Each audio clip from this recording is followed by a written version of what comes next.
Death is not of itself an evil thing. It is the fate that meets us all, whether pauper or king. It is the great leveler, the end that comes to all things. More than that, it is the bridge between a vibrant mortal lifespan and the solemn afterlife awaiting us in Shyish. Were the natural order of things allowed to unfold, our destinations would likely be those which our hearts held most true. In most cases, we Lumineth would find them peaceful and reflective. We would go to the lands of lost light and dwell in quiet harmony, yet that inheritance has been seized from us. Our paradise has been stolen and made hellish. The realm of death has become a twisted thing, tortured and turned upon itself. Its sanctity has been polluted by settlers and conquered by the greed of the malignancy known to men as the Great Necromancer. The lesser gods of Shyish, too, have been consumed. A soul there is not safe, for under the rule of Nagash, it may be remade into a revenant so foul it could stop the heart. Now Shyish is a land twice cursed, and those who should have found nirvana upon their death now only find hostile purgatory. Worse still, Nagash seeks to tighten his grip. Even beloved Shyish has felt the cold winds of necromancy billowing across it, specters by the thousands flowing where they may. In this, Nagash is overreached. In this, he has sealed his own doom, for we Lumineth have taken up our blades and gone to war. The long work of salvation has begun. The Storm of Geists. The city of Settlers Gain in Shyish was a place of high spires and soaring achievement, built upon the barren wilderness at the dawn of the Age of Sigmar. But even the favor of its Lumineth sponsors did not mean it was immune to the crippling effects of the Necroquake. Then, in its darkest hour, a true savior appeared. In the space of a single night, the jewel of Exentil's crown had transformed from a metropolis of glittering sanctity to a place of blackest terror. Settlers' Gain was under siege, not from an army nor a savage horde, but from a tide of living nightmares. The Nighthaunt host had emerged from the haze-shrouded horizon to charge straight for the city's outskirts, howling and shrieking waves of ectoplasmic revenants that were proving nigh impossible to stop. On it came in a rush of distended skulls, tattered rags, and grasping, grave-cold claws. The alabaster perimeter wall of Settlers' Gain provided scant defense. Even the warding sigils carved into every 10-meter stretch, under the express instructions of the Lumineth elves who kept vigil over the city's construction, were little impediment. After costly lessons that the Nighthaunt had learned at the Glimsforge in Shyish, they knew well to prepare in advance. Many of the sigils had been compromised mere hours before the Geist attack by the agents of Nagash, who had infiltrated the city's outer sprawl. The locations of the damaged sigils had been conveyed by tattered raven messengers to the Knights of Shrouds leading the assault, and the Nighthaunt hosts attacked the city accordingly, pouring past the defensive fire of the Free Guild manning the walls and simply passing through the compromised areas. The warning chimes of invasion rang out in great cacophony, light flares bursting above the city limits to cast fulsome glow in the dusky twilight of Shayish's night. Everywhere, warriors awoke from their slumber or meditation to strap on breastplate, draw blade, and nock arrow. They formed up into ranks in the city's streets, in imitation of Lumineth's own shining companies, shoulder to shoulder and shield to shield. When they saw the oncoming wall of shrieking ghosts, those who felt the icy tendrils of fear constrict around their heart were swiftly slain, for their spear tips and sword passed straight through the tortured spirits. Those who steeled themselves and found courage in invoking Sigmar Teclis, come to that, struck true and watched the spirits disapparate into nothingness. But as more and more of the hideous creatures hurled through the city's walls, soon even the most redoubtable company was beset on all sides. Settlers' Gain was one of the major metropolises of Sigmar's new order, and it would not be conquered easily. The Exentilian citizens of Settlers' Gain had studied well under their Lumineth tutors, and most scholarly of their numbers knew ways to banish ghosts and demons. Better yet, the Lumineth themselves were descending from the high spires. Pockets of resistance appeared throughout the simple districts as citizens gathered their defenses around one learned in the arcane arts. The flashes of light that blazed into the undead host banished great swaths of the chain-wrapped specters. Then came the Lumineth hosts themselves, First were the Dawn Riders aglow with lambent energy, whose charge threw the milling citizenry without so much as brushing against them. Spear tips blazed with Haitian energy moments before their cavalry charge hit home, ripping through each spectre to send the remnants shrieking back to the oblates of Shyish. Where the Geist rushed down alleys and boulevards towards the Venari lines, searing arrows would shoot overhead to decimate their vanguard, while the Illyrian wardens shored up each route of escape with a wall of glowing spear points. These were no normal soldiers. They were warriors of Haish, and every weapon harnessed the power of Aether Quartz to land a telling blow. In the Quarter Harmonious, the battle mages of the Collegiate Arcanum hurried out from their latest symposium and took to the field upon eldritch wagons of their own design. Hurricanums forced back oncoming rites of spirits with barrages of azurite energy, lightning lashing out to disapparate outriding Geist. Arconoblade Lazarin, master of the city's mages, accompanied by his pride and joy, the Luminarch known as the Beacon of Intellect, into the fray. Its enhanced lens array sent beams of killing light searing into the thick Nighthaunt horde, burning dozens into nothingness at a stroke. Banishment after banishment took its toll, yet always there were more. The distant haze roiling upon the horizon at the beginning of the invasion proved to be no meteorological phenomenon, but a wall of Geist born upon the aftershock of Shyish necroquake, each howling for the souls of the living. The Nighthaunt swarm broke upon the city walls, no longer passing through, but instead boiling over with the unstoppable momentum of a tsunami. Illyrian sentinels fired pinpoint shots into the morass of spirits, picking out their leaders and bearers of banefully glowing relics. They slowed the invading hosts not at all. It became painfully clear that there was no holding back the onrushing tide of Nighthaunt. They were driven by a rippling bow wave of death magic. Yet this wave could not be broken, neither by chasm, nor mountain, nor castle wall. Worse still, they were striking the city not one front, but two. Though Lumineth reinforcements were descending from the high spires at the heart of the city, they could not mobilize quick enough to stem the flow of Geist. No more than a team of masons could stem the flow of a lake when the dam had already broken. The careful training of the human populace gave them discipline enough to fight back for the first few hours. But as midnight came, their collective resolve began to waver. Black flowers of crippling terror blossomed in the hearts of all those who witnessed the Nighthaunt's onslaught. Elongated fangs sunk into the pulse-pounding necks, while iron-hard talons ripped open ribcages as if they were made of straw. Leering death's head skulls pressed up against windows and arrow slits, the Geist laughing with maniacal glee as they simply drifted through the barriers and began the slaughter all over again. Then came hope. It appeared not in the form of an elf, but that of a giant winged quadruped, regal and upright with a serene mask in place of its face. The Luna Sphinx Kellador, spirit of Haish's true moon. A nimbus of moonlight surrounded the entity as it descended from the skies, its sphere of illumination spreading swiftly through the streets.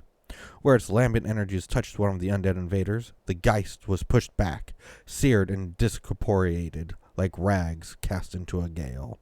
In response to the being's arrival, a great hellish conveyance borne aloft of a nightmarish deserters veered into the sky at full pace towards the newcomer, its wraithly carriage master screaming in anger. The creature did not so much as twitch. Instead, it spoke a clear and singular word, a name with such power it could move mountains. Teclis. For a split second, all light seemed to be sucked into a space above the sphinx-like creature's head. Then, bursting from nothingness like a star suddenly being born, Archmage Teclis appeared in his full majesty. Solar flares curled out from him, lashing through the streets. To the humans and elves who initially recoiled in fear and confusion, their touch was like a cool and refreshing immersion into a moonlit lake. Not so for the Nighthaunt, screaming in agony. Light poured from empty eye sockets and jaws opened unnaturally wide before the Geists were blasted apart into scattering spirit ash. A trio of undead knights careened through a nearby bell tower, trailing ethereal flames as they rode through the air straight for Teclis. With their blades raised, their hollow voices called out the name of the great necromancer, hoping to invoke his protection. A tiny smile appeared on the mage god's thin lips, his eyes glowing bright as he reached into the depths of his knowledge of Shyish. A moment later, the Wraith Riders transformed from tortured Nighthaunt into spirits untouched by Nagash's cruel spells. And then, as they approached the sphere of moonlight around Kellador, they became mortal riders and steeds once more. With cries of alarm and confusion, they plummeted one by one from the skies, crashing to their deaths in the streets below. The mage god raised his staff high, and the energies of Hyas streamed through him like light refracted through a prism. Burning lances of energy, some bright yellow, some scintillating blue, some pinkish red, shot out from Teclis in all directions, each striking a night hunt leader in the streets below. In an instant, noose-wrapped murderers and looming hangmen were banished, screaming banshees were silenced forever, and hourglass-bearing specters shrank to pinpricks of darkness before disappearing entirely. The people of Settlers Gain joined their voices in jubilation, the streets ringing with rapturous praise for the mage god as Teclis rose high. "The Savior has come," they shouted. "The day has been won. We shall drive back the night." And with the speaking of those words, they became true. The pall of despair that had settled over the city's defenders began to lift. Each new charge or lightning assault added to the feeling that the tide was turning, that the trespassing geist would be nothing more than a fading nightmare come full burn of the day. In the quarter harmonious, the luminarchs and hurricanums of the human wizards trundled down the triumphal boulevard to meet the shining companies of Luminath coming the other way. United by their innate knowledge of the city's streets, and taking new hope in form of glowing bursts of light that illuminated them, the elves and humans gradually formed blockades and quarantines, and then, as they pressed their attack, killing fields. Only a scant few night hunt leaders escaped banishment, riding hard into the distance to bring word to their masters of the disaster. Behind them, they left the rough masses of their invading hordes, forsaken twice over and left to their own fate in the face of the vengeful Ixantilian hosts. It took the entire night and the day after that to purge the city of the curse that had befallen it. Many thousands lay dead in the streets when the butcher's bill was counted, and hundreds of those would find no peace in death. Their features were contorted in rictus of terror or anguish, and their souls were already forfeit, borne away on the ebb tide of the necroquick that had caused their demise. They were buried with full honors at Teclis' demand, and their names were inscribed upon the great pillar of martyrs. Yet, for all the damage done to Settlers Gain in those first few terrible hours, the city had emerged all the stronger for it. Word has spread that even should the darkest army of undeath make its assault, the citizens of Hyish could hurl back the darkness. It was a fine tale indeed, and, for a while at least, it endured. The Harrow Knight crawled up the 99th stair of Nagashazar, every iota of his being shivering with the effort. Even to draw the gaze of the master was to risk an eternity of torture. Around the god of undeath were ranged antique mirrors of shade glass. Though two were empty, three bore the reflection of Nagash's foremost mortarchs. Around them, the air pulsed with magical potential, almost audible despite the dirges of spirits far below. Then, from atop his godly throne, the monstrous figure spoke. "Knight of regret, deliver thy truth." "Great one," managed the Harrow Knight, his voice hollow and rasp. A god of light, at Ixantale. He had a masked beast. It glowed like the moon." "It was the moon. Its master is named Teclis." The Harrow Knight was not fool enough to reply. He merely groveled, fleshless face pressed against the stone of Nagash's royal dais. "Tell me of his banishment," said the great necromancer. "I'll tell you myself," said a cultured voice. The Harrow Knight saw a mote of light above him, which began to unfold like a paper sculpture of fractal complexity into the form of a tall robed figure that shone with brilliant luminosity. The mage god. It hurt to look upon him. "Teclis of Ulthuan," said Nagash, his voice like grinding of glaciers. "Your intrusion will not go unpunished." "I could say the same of yours," said Teclis. "You have rather overstepped your bounds of late." "Wherever there is death, I lay my claim. Do you think yourself immune, elfling?" "No," said Teclis, shaking his head. "Though, it will not be you who ends me, Nekakaran. Kelador has assured me of that." "Be not so sure. The moon reflects the truth, but in doing so, it distorts it. Your empire will fall, and your spires will lie in the dirt once more." The Harrow Knight felt the elven god scan the room like a searchlight, taking in the shade glass mirrors one by one. The mortarchs, reflected within, recoiled as his gaze passed across them. "If that is true, it will not be you who topples it. said Teclis. I give you one last chance, great Nagash. Withdraw your influence from Hyish, or your own Necropian empire will die in the cradle. There was a sudden sensation of background noise. The Harrow Knight looked down at the Ossiarch warriors that had been marching in great columns at the base of the throne. They were stock still, and they were staring at the astral image of Teclis hovering before Nagash. We shall see, said Nagash, air around him crackling with hoarfrost as his ire cooled to a lethal chill. We shall see. The great necromancer took up the staff Alkanesh and thrust it forwards. In that moment, the luminous apparition was gone, and the throne room darkened once more. You have your orders, Mortarchs, said Nagash, turning back to the antique mirrors. Collapse the realm gates to Shyish. Let loose the pool of Nadir to those realms that think themselves safe. He leaned forward, eye sockets blazing, and make sure that Hyish suffers the most. Nagash turned from the mirrors, one hand summoning a cloud of spirits that bore him up and out of the chamber with great reverence. Had he still had breath to hold, the Harrow Knight would have exhaled a great sigh of relief. Instead, he let himself fade into mist and vanish from Nagashazar without a word. What a prologue to Teclis. It's really enjoyable. I like it. I'm gonna like continue to read it. I think I'm gonna do a less formal reading and more just kind of give a gist of it moving forward, because they're knocking out these books like crazy now with Be'lakor coming out real soon. I don't think I could keep up since I don't get any early copies, obviously. But with this story, I think is really cool. It's going. This is clearly right after the Necroquake. So in context, they have the Necroquake followed quickly by the invasions of the All Points by the Ossiarch Bone Reapers, and while that's happening, the Settlers' Gain attack is happening. Clearly, without Oleander leading it, since she's helping Catacross at the All Points, right?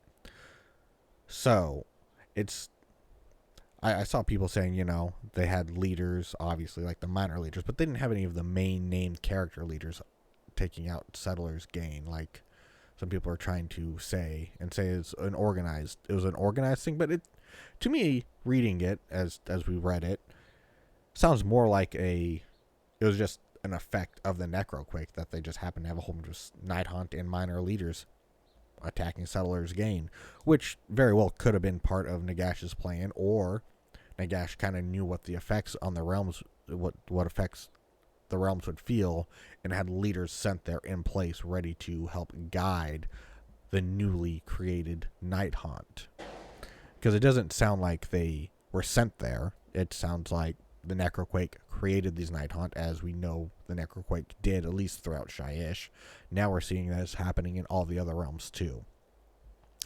Speaking of the other realms, I really look forward to the rest of these Broken Realms books to dive into more cities and well-established places within the other realms, because we saw a lot in Ghyran, we saw some in Akshi, we're seeing some in Hyish, but I want to see more stuff in like Gur or Chaman. I want to know more about what's going on there too, see what's happening. But yeah, I really like these narrative books. I think they're great. And I like how more stuff is going on with bigger impact when you compare it to like 40K, where, yeah, you get these campaign books and whatnot. If they don't, yes, they tell a story, but in the grand scheme of the overall story of 40K, nothing's really changing.